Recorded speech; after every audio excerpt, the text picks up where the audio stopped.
À quelques heures de négociations cruciales pour la paix au Moyen-Orient, contrôle de sécurité renforcé à Islamabad.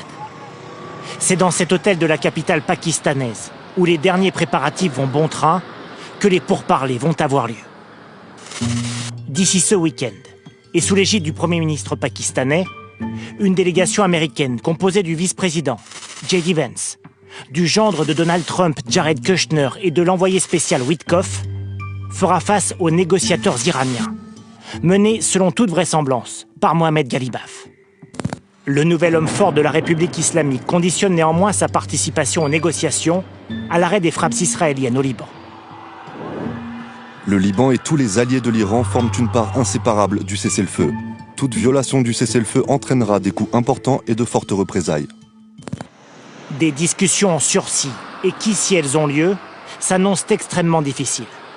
Sur la dizaine de points du plan de paix qui devraient être négociés, 2 notamment seront cruciaux. L'enrichissement de l'uranium d'abord, que Téhéran aimerait poursuivre, hors de question pour les États-Unis.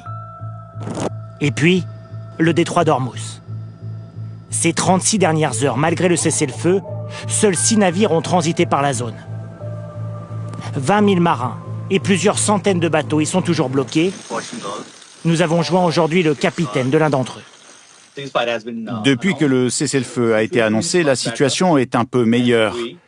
L'équipage est plus soulagé, mais il y a quand même du stress. Vous savez, comme Trump dit quelque chose de différent chaque jour, il y a beaucoup d'incertitudes.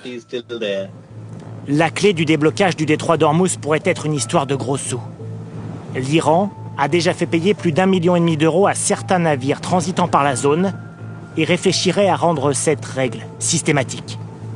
Un péage maritime, contraire au droit international, mais une idée que Donald Trump a dit pouvoir accepter, à condition de percevoir une partie du pactole.